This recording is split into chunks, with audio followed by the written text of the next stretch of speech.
nhớ xong nhớ cho mấy sự thật đó là chuyện đồ món đó tôi cho rau từ bữa bây giờ ở từ bây giờ món khác ở từ mai cho rau ba cho cô thì cứ mới cho mình kiếm nó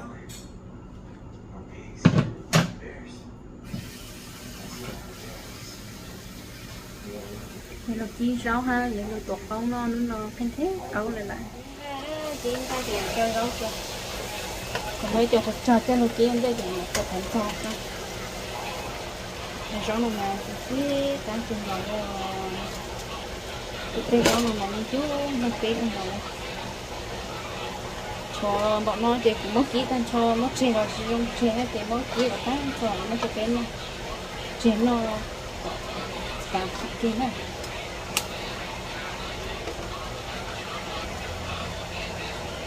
rồi thôi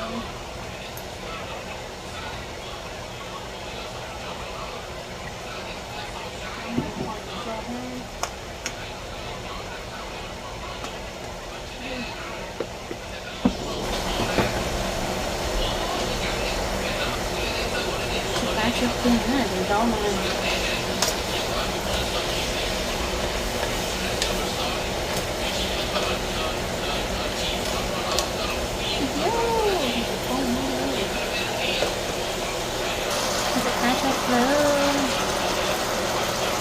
chứ cá không còn lại tiền sáu này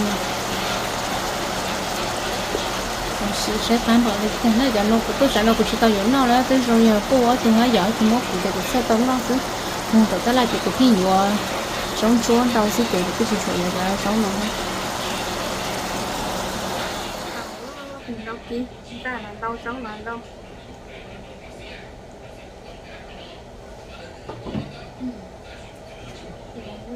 tống tung ha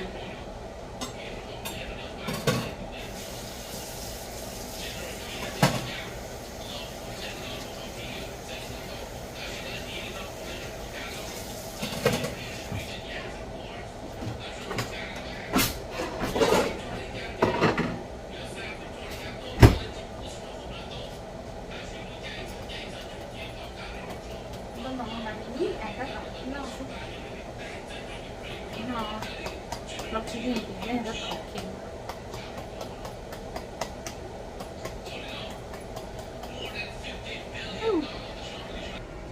mua rất chán với cái này còn lấy nhà rất khó của nhà về nhà gì còn nhau cũng mất chặt chẽ yên ngày thì mới mà thầy xưa là gì chị nói tiền lấy cái số thì chỉ chọn được mất rồi nhà mua trái ngon rồi ở mấy trái rồi thì có trái ngon này ui bữa pan này là cái lông cửa xịt tinh pan này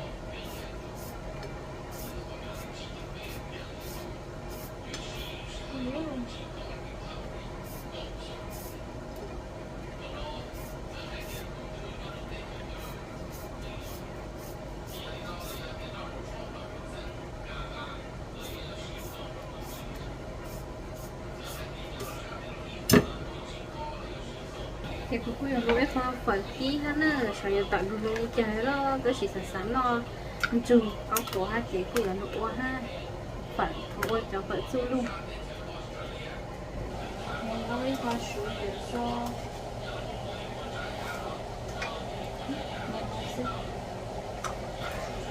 nên chỉ phải gì này làm gì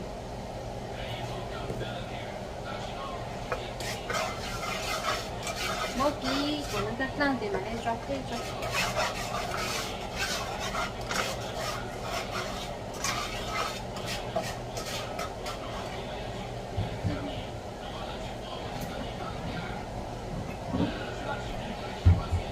có cho lý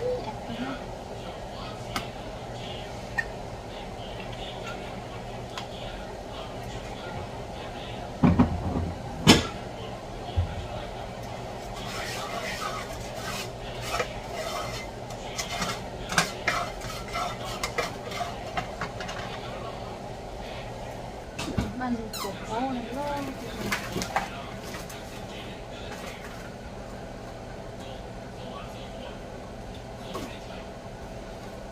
đó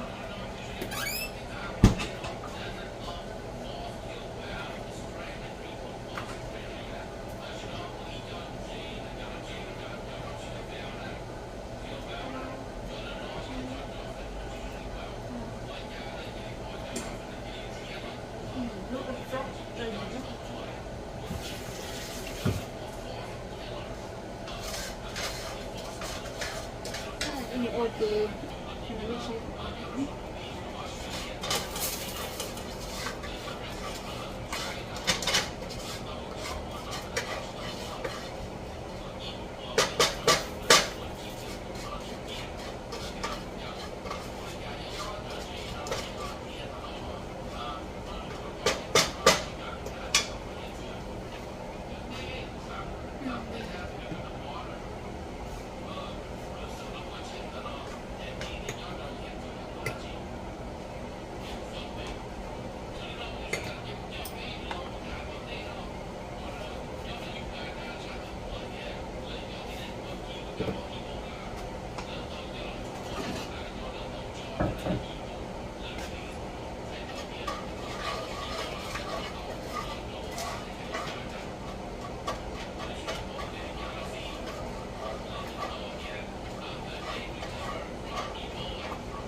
để tha tất lại nó để cho thế cho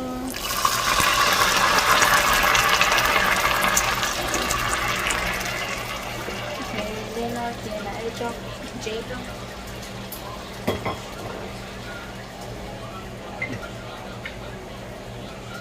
cái con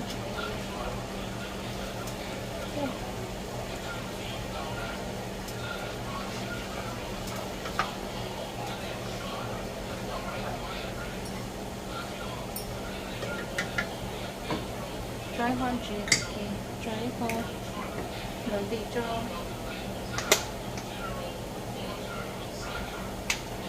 tao bó tại ô ra chỉ cho chị cái gì là giúp cho sư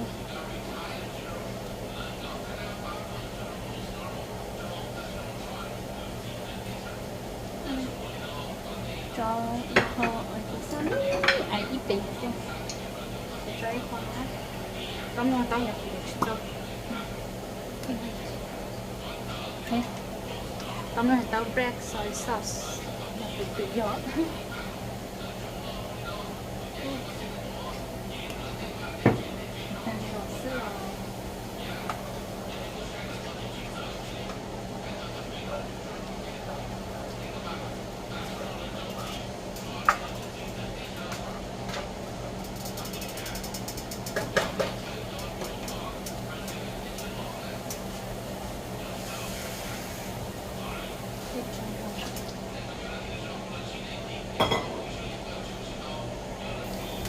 mâm bầu đẹp là cho phần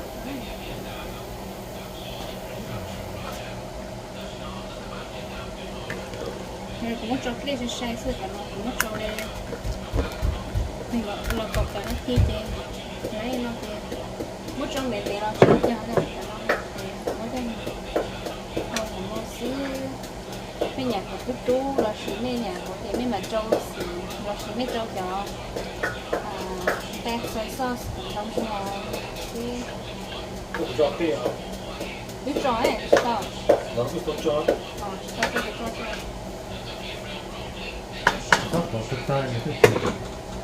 Việc ngoài còn cho ra bát tổ cái chó cho cuộc sống không hết, tụi họ cũng ngắm măng.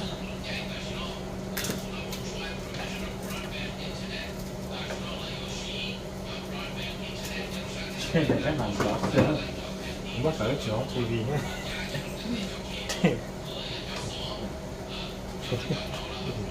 Thì thằng cho có bia rồi cho phần sáng thì nó đang rồi nó nè để ít sử dụng một cái lái xe thì chỉ số kinh ô cho nó ha xin là mình chơi ở nhà liền cho nó này ui của tay mi ký lại ở cá chính sẽ cá sẽ cá Cái nói phá cái sẽ nó nướng cái nó nhiều nướng cái nó chành nướng lại chứ nhiều à the good share here đó còn tập cá ui để ui xí tao nổ ui tôi chỉ nhiều à nó cho cá tổ câu nữa tổ cá nhiều dạ cuisine đủ rồi tôi chọn đó chọn rất là cho rất sáng cho cây sống à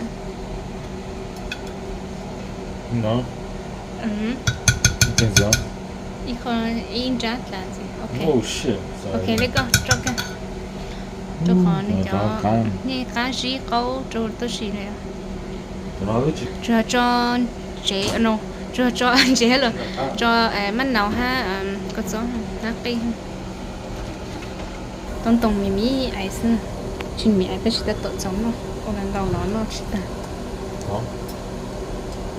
đó tại nó chủ cá sấu mà nó chà có đứa nó mọt ta ấy nó chúng nó cho sao sử bảo cho sao sử nữa lúc họ cho mì mì ấy ha bỏ nó đã tỏ kìa rồi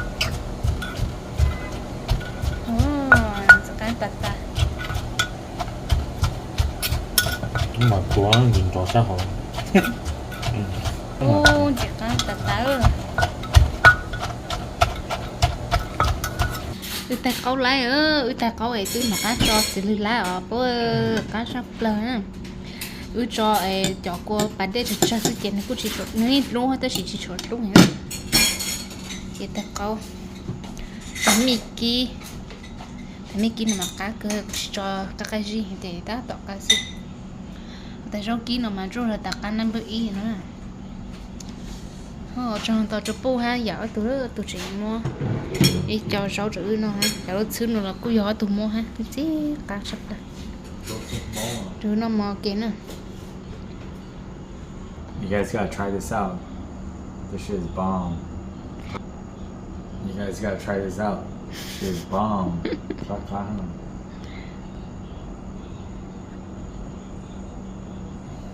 Ok nó nó tổ câu lấy cá hèn tổ câu cá sơn nô là nè ôi ta sau này thì sẽ bù bù cái rồi cái hàng bè cái rồi khá xin chút chút đấy là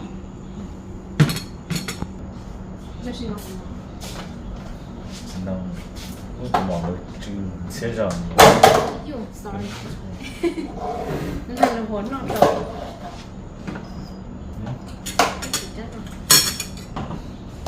nó mỏ kia nó mà nhảy mỏ nó mỏ cá sấu là liền 碎上 nó mi kia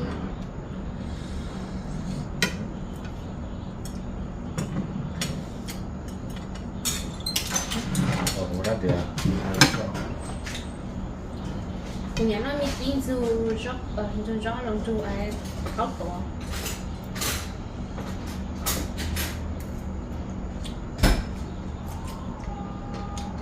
đấy thì nó có ok à hành gió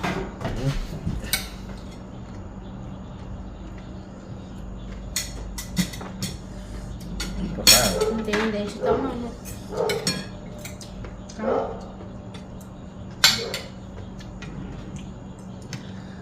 tại cái nó tao rau xứ rồi củ của nó củ yêu củ thâu củ nhãn nó nhãn nó mi kia trừ có tuổi chị khá không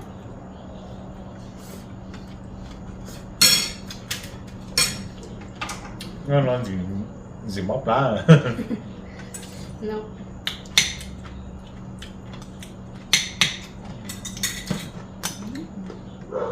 có gì thế cái này là cái thai này cái gì thế chỉ là không gì nữa móc lá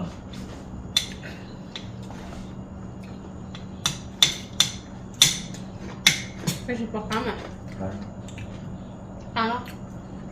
Cá ở xịt của chị xin nó. Mình xài thế nào bây giờ?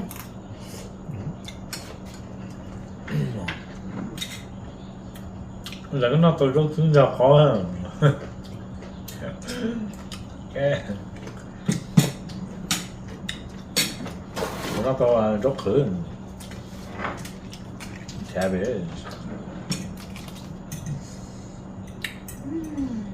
anh rất khó cũng nó là Anh chọn. nó chỉ rau thử nó là big bite. Cái số kia nó là cá sứ giả chơi giả cá sứ ô. Rất ngon.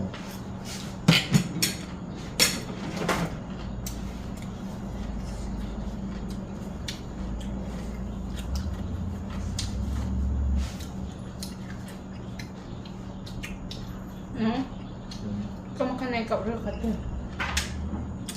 Được kì. Kì rõ cái này à? Gì? Gì họ xa nó. Gì nó xa không?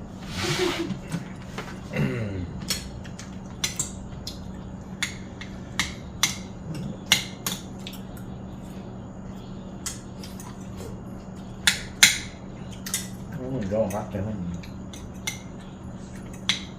Lần là có kia đấy cũng cú chín nó mà cá ta không? Có đứa xả trụ đứa xả nó mỏ.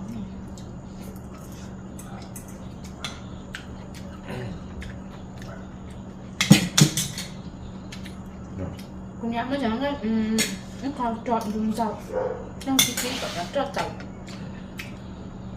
cho nên tận tàu hay là linh kỳ thì cũng nó tí rồi giờ mà nó chẳng cái thường xí cái được tí rồi giờ nó có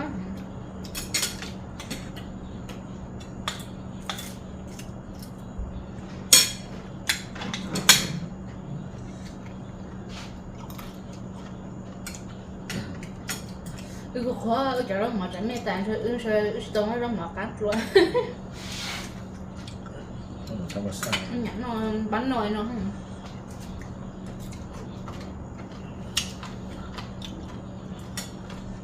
Nó có bệnh. hai chị con Nó khá chẳng.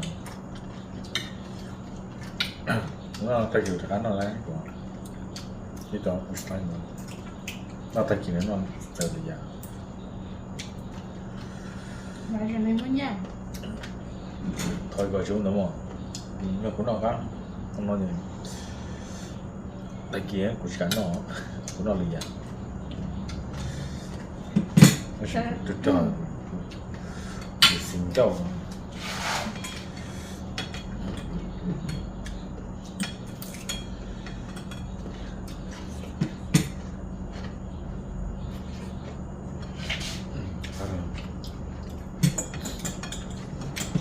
cái gì nó chẳng nó Thai sao có cái chuyện này. nhà bà theo mi kim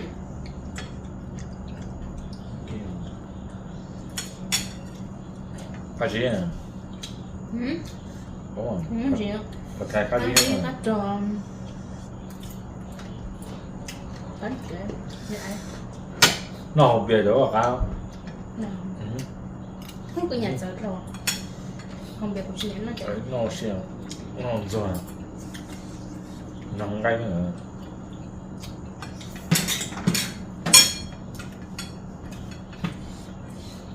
hoặc là nó có